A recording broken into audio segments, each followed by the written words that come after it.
Hey, it's Michelle Bett, and it's time for another Fun Fact Friday. I know you can't wait for these. Anyway, today what I'm going to talk a little bit about is about changing things on your face. Last week I talked about joy lines and what they mean, but in general, people always say to me, Michelle, are you a proponent of cosmetic surgery or not? And with what I know, I kind of avoid it, but what I do try to say is you have to do what's best for you. If you think that you want to alter something, then by all means go ahead, do you, but do it informed, which means that understand why you're making a change on your face, understand what the feature means, and understand what the impact of changing that feature will be to you. So whether it's going to change the way you feel, your personality, or if it's going to change the way you react to other things, if it might change some way in terms of how your physical being may be impacted. So, and here's a reason why I'm bringing this to you today. Because recently, my third daughter had her braces off. Her smile looks beautiful, but her teeth were a little small. Some of them, they weren't exactly, they were perfect in terms of alignment, in terms of straightness, but there was still some gaps. And so we decided to have them bonded, which means that we just kind of evened them out so that her smile looked like this perfectly aligned line of teeth. And she was not the most happy with her dad and I, because she said, "You're asking me to change. It's like you're giving me plastic surgery." And I said to her, "Honey, there are certain things that we can do that really do help who we are and how we are in terms of making changes to our face."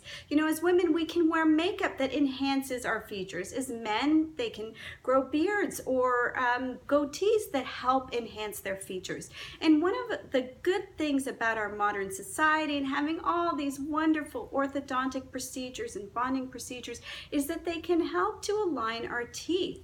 And the teeth are connected to the sage archetype and the water element, and all of that is at its core about deep emotions and feeling things deeply, potentially pushing them down, and not always being in alignment with our emotional nature and our ability to express them.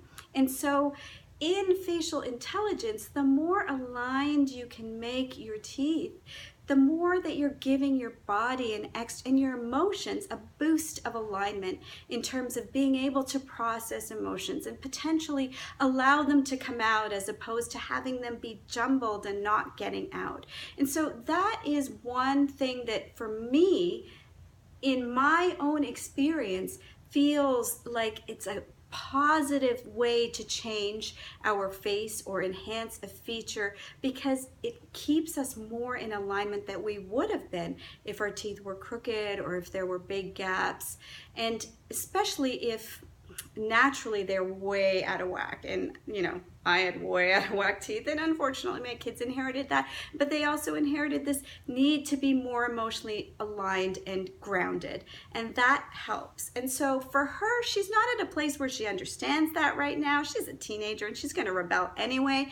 But for me, doing it wasn't just about cosmetic things and looking good. It was about helping her align emotionally better. And so knowing that, I made a much more informed decision in terms of affecting her face. And when you're thinking about anything that you're going to do to affect your face, just remember, be informed, because everything has meaning, especially on the face. So until next time, I know this is a little bit of a longer one. Thank you for sitting through it with me. I hope you got some insight, and I will see you, of course, next Friday.